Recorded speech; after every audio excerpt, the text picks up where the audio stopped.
What's good, everyone? Brandon Hawaii, Hawaii's Decision. I'm here with Zane, talking about his upcoming fights and also health, wellness, and lifestyle. Zach, pleasure to be here, man. Yeah, much love, man. Thanks for having me. All right. We're gonna talk about his up and coming fight, April 11th, Bare Knuckle Fighting League. Zach, tell me, how did you get involved with bare knuckle fighting? About 5 years ago, I did Knuckle Mania 2, which was like a big show for BKFC. And I fought the guy who fought for the title, and man, everybody said I was winning that fight. I mean, you can watch it on YouTube too. I was winning that fight against a veteran guy, you know, against a guy that's supposed to kick my ass. And I got cut in the eye, I couldn't see in the second round, I believe, and they stopped the fight, which was a bummer because I thought I was gonna win that, you know, and then maybe I could have won and fought for the title, but that was about 5 years ago. Now, BKFC is coming back to Hawaii. Well, I'm so psyched for that opportunity that's coming to Hawaii. The first fight in, 5 years at the Blaisdell is gonna be, this is a historical event. BKFC, first bare knuckle fighting in Hawaii. Come on, that's how we grew up fighting, and it's gonna be wild. That's all I can say. Yeah. I'm not too sure who your opponent is. I haven't really read up on him. Yeah, me either. Do you know much about him? Nah, no, he's Justin Cornell from California. God bless the guy. But man, I'm coming for you, Justin. If you're watching this, I feel bad for you because I promise to God, he's gonna be fighting me in front of my kids. You know what I mean? And the hometown crowd. Brother, you better be ready, bro. You're gonna be fighting me in front of my kids. You're gonna have to kill me in front of my kids to win this fight. I'm telling you that straight up. You just talked about growing up fighting, and being a local boy myself, I definitely can relate to all of that. Been involved with quite a few scraps myself, and not only my siblings, but you know, other locals. How did you grow up? How was your upbringing? Man, actually, you guys are not gonna believe this. I was born in Indonesia, actually. I was born in Balikpapan, and that's like a island off of Bali, and it's like, you know, Indonesia is made of so much islands, but I was born out there, and I was raised here on Maui, but man, when I came from Indonesia to Maui, I was like the weird kid, you know, I was like the immigrant back when I was young, you know, so I was picked on for that. And not only that, like, I don't know why all these Hawaiian guys back in the days didn't like me. Maybe I was a pretty boy, you know, and I got picked on for that too. So it was just, you know, my upbringing, just getting bullied, and I mean, I grew up in martial arts, so that was kind of in me, but I was never like I didn't like altercation or anything physical, you know what I mean? But I was forced. But if you could say that over the years of growing up, you know, getting bullied, fucking first grade, second grade, third grade, fourth grade, fifth grade, and then everybody's getting bigger and the punches get harder. So I just had to adapt, you know, and by that, I guess I got blessed to becoming this fighter guy, and you know, now it's like, it's nothing but pure fun for me now, and yeah, I'm a showman, bro, and people like to see me. Some people want to see me get knocked out, some people want to see me win. In the end of the day, hey, you're coming to pay for a ticket to watch, you know, and that's my job. Yeah. So he talked about home field advantage. You're over here, you're fighting in your home, Hawaii. Tell me, how does that feel to have the crowd backing you up, supporting you, having your back on this? How does that feel for you? You feel like you got momentum going into this fight? Yeah, momentum. I feel it gives me more fuel when I train, even when I'm alone training. I think about everybody, and I think about Hawaii. I even think about what Hawaii's been through. You know, whether it's the Maui fires, now the storm, or even back in the day getting overthrown. You know, I think about all that, and that hits my heart, and I fucking just want to kill, I promise. You guys, tune in April 11th. I want to tear up because I want to just kill this guy, bro. I promise, Justin, you're gonna have to kill me, but I'm coming with all my mana, all the Hawaiian manas, everybody that's went through Lahaina, the people who died. Yeah, I'm gonna give you guys joy. April 11th, I promise. I promise.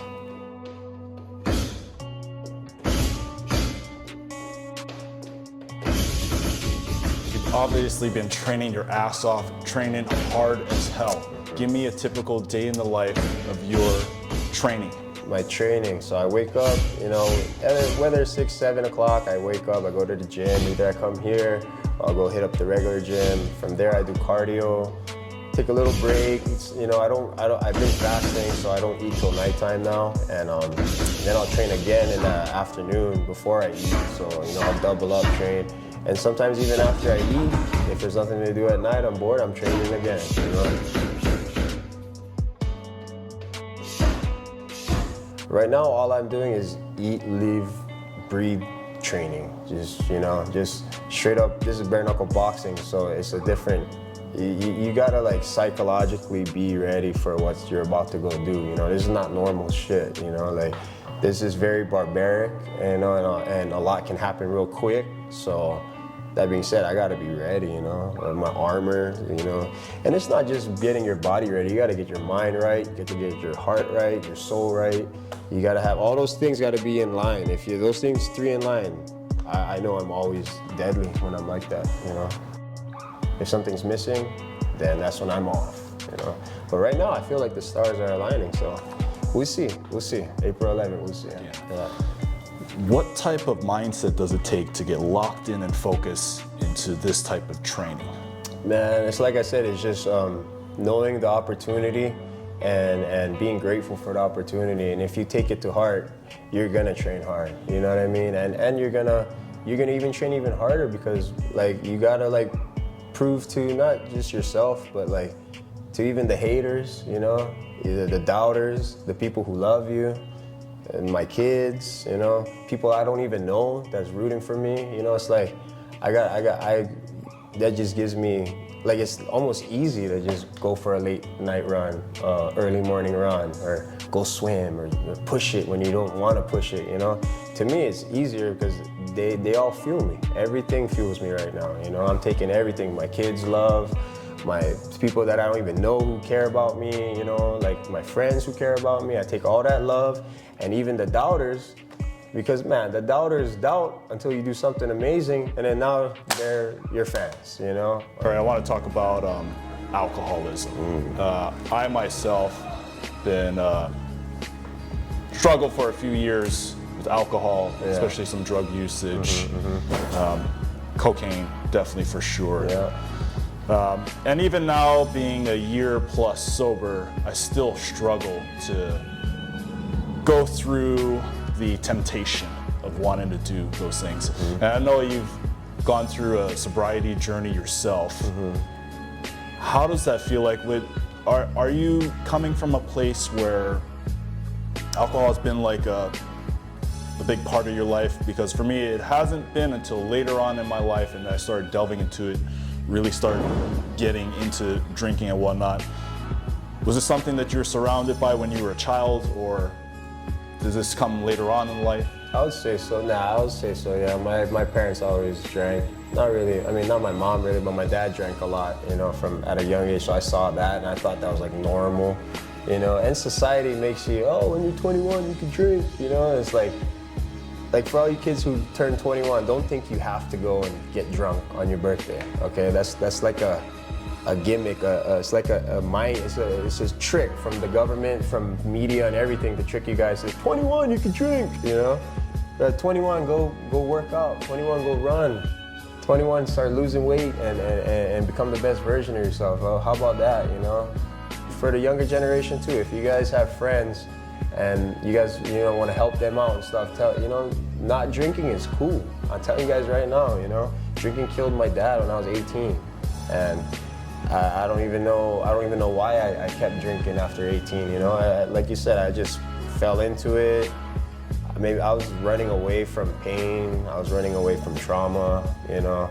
And then one thing led to another, you drink, and then there's the bag, you know, you get the bag, and then I started realizing the more I drink, the more there's the bag, you know, and I'm like, why am I even doing the bag, you know? Like I shouldn't, like, I don't know what I was running away from. I live in Hawaii, I have 2 beautiful kids, I don't even know what I was running away from, you know, so something just hit me. Like, I didn't really have a problem, I wasn't an alcoholic, but it was normal for me to drink like with my food or drink in the weekends, you know? And then I don't know, something just hit me to where I need to change my addictions to something positive, you know? And now all I do is train, you know? Like I lost 35 pounds in 4 or 5 weeks, you know? I locked in for this fight and I'm just, yeah. Alcohol is no good, man. I know in your hearts that you know alcohol is bad for you. Like, everybody knows it, and everybody still does it, you know? Like, but I get it. Everybody does run away from something, whether it's a breakup or divorce or, you know, getting abused as a kid or whatever your story is. But there's other outlet, guys. It's not just alcohol, okay? Right here, look, the gym. This is a beautiful outlet to take away. Are you guys pissed off? Go punch the bag, you know? You guys are sad? Go drink some water, come in here. You're gonna go out happy, I promise to God. And alcohol is just like you numb yourself for a little bit, and next thing you know, what? You have liver failure, your kidneys or everything. You get heart attacks. Like, you know, you drink too much, you die. Like, for real, if you drink too much alcohol, you die. Like, why would people sell that in the stores and trick you guys to thinking it's okay to do it at 21? You know, like, it's just, to me, it's a joke, and it's unhealthy. You know, I like water, I like kombucha. I'll drink kava, whatever, but yeah, alcohol is for life, Right.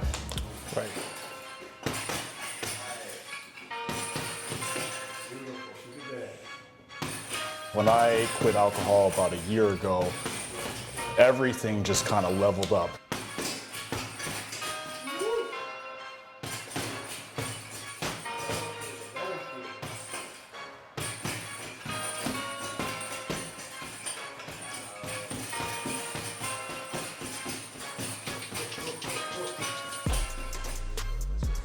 My cardiovascular performance, me being able to just walk, felt so much easier.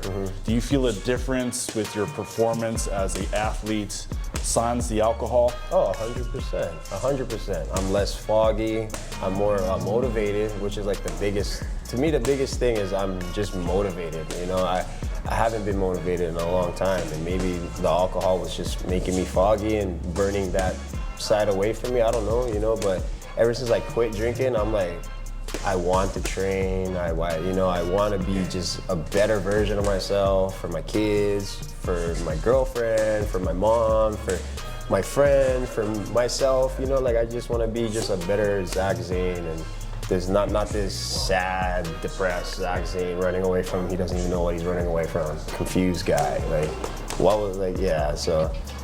It's just gonna get better from here. I already feel it. It's been better. You know, I'm 6 months no drinking next Friday. You know, so yeah, it's just that to me. Saying that 6 months I haven't drank, this sounds crazy to me. Like I would never think I could say that, but I'm saying it proud too. You know, so I hope this inspires some of you guys out there to quit drinking too, man. I want to know, what is your aim with defeating your next opponent? Do you plan on going after the championships? Do you plan on taking over another fight league? Are you going to return perhaps to MMA in the future? That's a good question, because I feel like I still got a lot of fight in me, you know, and I just got my black belt not too long ago, and I do want to use that too. So yeah, of course, I'm going to do another MMA before it's all said and done, see what happens. And after this bare knuckle fight, if I smoke this guy, I probably will get called back to do it again, you know, and I know they're having a tournament, like a big $25 million tournament, you know, so this could be a good first impression if I just clean house on this guy. But again, I'm in Power Slap too, you know, and I'm ranked number 6 or 7 in the world, so I would like to win the title in that, and, you know, maybe beat KFC too, win another title. You know, I got 2 titles over there up on the shelves, and I would like to add to the collection, if so, for my legacy. And main thing is to motivate my students that I have that want to do what I do, you know, learn from my mistakes and try to make it to the big show,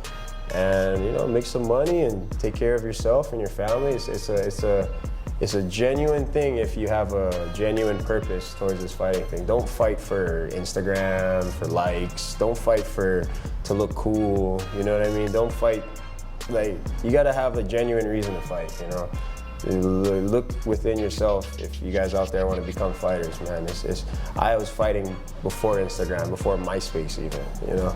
I was fighting when there's only people can see it is the newspaper or, you know what I mean, YouTube maybe back in the days, but like it's not there's a whole different purpose of fighting, and I think I found it, you know. So, Zach, how did you get involved with this whole slap competition thing? Oh, power slap? They called me for like a reality TV show kind of thing, you know, and I guess just my accolades from MMA and whatnot, they wanted me to be on the show, and I was like, I didn't even know really about power slap. I didn't even think I thought it was a joke. I didn't even know it was real. Then come to find out, Dana White made it a real sport. It's sanctioned. It's all the commissions there. It's super legal, and it's a professional sport now. So now, that being said, you go there and you go and slapping a guy or getting slapped. You know, you can't move and shit. Everything's new. You know, so I'm like, you got to lock into that. If you're just doing power slap, you got to do power slap training. I know it sounds stupid, but there is actual like what you got to do for power slap. There's actual technique that you got to learn, offense and defense. Yeah, it's a whole new. That's a different world, you know. So I got a funny story to tell you, Zach. A friend and I got drunk at my place. And what, slap for slap? Yeah. Well, he said, and he's almost as tall as me. He's about 6'5". He's a big, burly, big guy. And we were drinking, we were doing shots, and he just looked at me. He's just like, "Hey, Brandon, hey, slap me, man." I'm like, "No, man, I don't want to slap you. I don't want to slap you. I'm just having a drink here, buddy." No, man, do it. I'm just like, bro, if I'm gonna slap you, I'm gonna put my hand way the fuck back over here, and I'm gonna actually really hit you with all my might. So they're just like, yeah, go ahead. And so he put his chin like this, and then I put my hand all the way back, and I just went, wow, bah. Knocked him out? Yeah, and I knocked him flat off. Oh, hey, power slap right there. Sign this guy. We need guys in the heavyweight division. That's perfect. Hey, I guess if nothing else works out. You heard that? One slap down. Power slap. A wise decision. All right, I want to touch on diet. So you said that you do fasting.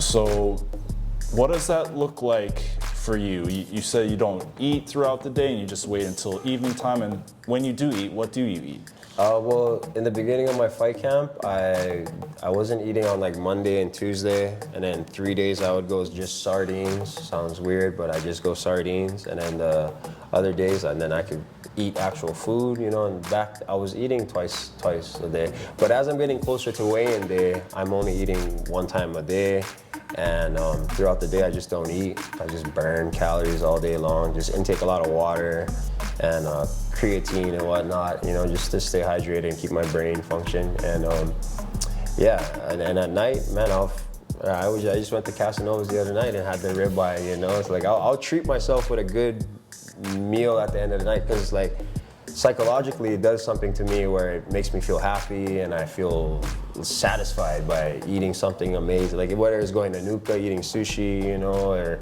somewhere good. I just like to eat good food, you know. You don't put trash in your body like that. So how do you feel that fasting has affected your athletic performance? To be honest, fasting is awesome. You know, it's honestly kept me healthy. I've done some research on fasting, and it makes you stay young forever. It makes you look young. So, you know, I'm 36 right now. People think I'm 28. You know, so I think it's because of fasting. If you look at my history, I've been fasting for 16 years, cutting weight for fights for 16 years, and maybe that's why I don't really get sick, and you know, I don't. Now I look into it like it fights cancer and stuff. People have survived cancer by fasting, you know. So there's a lot of things to it. And like growing up, you're taught breakfast, lunch, and dinner at a certain time, right? But if you go back 10,000 years ago, these guys would wake up. There's nothing to eat. We gotta go hunt, guys. Guys would hunt, and sometimes they don't eat for days, and sometimes, you know, weeks, but they still survive, you know. And I don't know if you guys read the Bible. In the Bible, people fast all the time, you know. So fasting has been around forever, and we were just taught, just like 21 to drink. Now it's breakfast, lunch, and dinner at a certain time. We were taught that too, and that's what creates, to me, obesity and and all that kind of stuff. And I'm tapping into it more and more. I'm getting old, I'm getting wiser, and I was not like thinking like this when I was drinking. Like I said, now I'm not drinking, I think more, and I like to analyze things a lot now. And I've been busting my ass for this fight. Not only that, because I'm getting older, time goes by so fast and people take advantage of time. Time is precious, and I'm getting old. I've been fighting for fucking 16 years already. I got blessed by God to keep fighting, and I'm here healthy. I get to fight in front of my son for the first time, and it's like, all of this to me is like a blessing. So I cannot spit in God's face, I got to take this to heart and put in the real work, and just when I don't want to train, I train. When it hurts, I train, because I know in the end it's gonna pay off, bro. Because Team 808, Team Hawaii, I'm not losing this fight. I promise. Like I said, I gotta die, literally die. Rest in peace, Zane, to win this, for him to win, I can't see myself backing up, or I can't wait to see you, Justin. A wise decision. We're just wrapping up this interview with Zane. Zach's got a fight April 11th, Bare Knuckle Fighting League. We're super excited, super pumped about that. Check us out on HHH News, Instagram. Also check me out on Instagram, A Wise Decision, _decision. And also check on my friend Zane. Zach is ready to do this, man. Ready to go. Ready, man. Fired up, man. Again, thanks for having me, bro. Yep. All right.